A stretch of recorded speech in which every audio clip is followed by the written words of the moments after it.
Hi, everybody. It's the Body Bag, and what a weekend do we have going on? Well, we have the expo that's been going on all week. We all know it's UFC Fight Week, and they always have a great card. And I want to talk about Jon Jones and Santos and Amanda and Holly. I want to talk a little bit about Luke Rockhold, a little bit about the Ben and George saga, and a little bit about Diego Sanchez. So let's get it going right off the bat. Jon Jones, obviously, he's the favorite. Santos is very, very strong, but I don't know how he's going to overcome the skill, the reach, the ring control of Jon Jones. He's going to have to get inside to hit him. And that is not going to be easy because when he comes inside, there's going to be elbows, there's going to be knees, and by the way, Jon Jones has a ground game, and he can wrestle, and he can put you on the ground, and he also has jiu-jitsu, and he can also submit you. So we will see if this will go more than 3 rounds. Regardless who wins, I don't think it's going to go more than 3 rounds. Santos is just going to come right after him. And with that type of energy, he's big. He has a lot of muscle. It's going to take a lot of oxygen to get him through 5 rounds of punishment. So we'll see how that one plays out. Amanda and Holly. I have to take Amanda. She is the greatest female fighter. She is the female version of Muhammad Ali. When she's in the pocket, those punches just hit the target very quickly, very strong. Holly, she's not going to be able to. She's a counterpuncher, and she's not going to win being a counterpuncher. It's just not going to work. We hear that she might be throwing elbows, which is something different than, for her.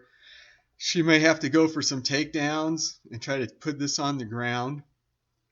I don't know. It's an uphill battle for Holly. Amanda is just, incredible. She's not going to outskill Amanda. She's just going to have to get lucky and land something and hurt her with an elbow, a kick, a punch. She's going to have to do something like that because she is not going to outskill Amanda. That's not going to happen. I think this fight, if it doesn't end early, as in 1 or 2 rounds, and Holly can make it through 1 or 2 rounds, then I think this fight will go to the cards, and Amanda will win. Then Luke, finally fighting. He's moving up from 185 to 205. He's very, very cocky for moving up and, hasn't had a fight in a while. So we'll see how this plays out. He thinks that if he just comes in and kicks this guy's ass, that he's in line for whoever wins between Jones and Santos. Well, he's crazy. He needs to win 2 or 3 big fights before he gets in line for a championship fight. Just on his good looks alone is not going to get him a fight. That dude, has to put the time in. 205 is a whole different ball game than 185. And then we got Ben and George. Those guys have been talking trash the whole time. And Ben, this is how it works. If Ben grabs him, Ben wins. If Ben can't take him down, Ben loses. So George is, he's 1-2 in his last 3 fights. So he won his last fight. Prior to that, he lost 2 in a row. And for some reason, he thinks that he's one of the best in 170. So I don't know where his head's at. But if he wins this fight, he needs to win at least 2 more before he's up there in the top 3 ready to fight for the belt. That's my opinion. Then we got one of my all-time favorites. I've been watching him since he was 19, Diego Sanchez. Diego has 2 wins in a row. We know he's going to go in there and throw everything in the kitchen sink at Michael. And we'll see how this fight goes. Michael is great on the ground. He has, he has the height, he has the reach. But Diego is fired up. One of the reasons he's fired up is he considered himself somewhat a friend with this guy.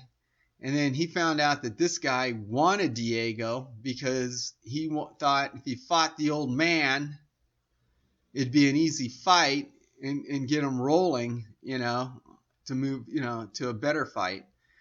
So now Diego is saying, hey, I thought we were friends. Now you're calling me an old man. And guess what? I'm going to go in there and it's going to be bloody. It's going to be violent. And I don't think you're going to be able to handle it. So we'll see how this fight goes. With Diego, it's always 50-50. You never know what you're going to get with Diego. He always gives 110%. What the problem is he gets wild and he gets knocked out. So with him, it's like 50-50. We'll see how that goes. But I can't wait for this card to kick off. And I'm looking forward to talking about all these fights on Sunday or Monday when the whole world of MMA is going to be going crazy. Are we going to have an upset with the 2 champs? Is John Jones going to get tagged and get knocked out? Is Amanda going to get nailed with a Holly Holmes kick and get knocked out? Is Luke all of what he thinks he is? The Ben and George circus, who knows how that's going to play out? I mean, literally, we know Ben can take a punch. Robbie nailed him, and he was able to sustain and, get a fake win because Robbie was not out. But regardless, and Diego Sanchez, this guy's one of the most entertaining fighters of all time. And he's also one of the most dedicated fighters of all time. And he does give 110% of everything. He will not lay down. You have to kill this guy to win the fight. So I'm rooting for Diego. We'll see how it goes. And I just want to say, this is the Body Bag, and I'm out.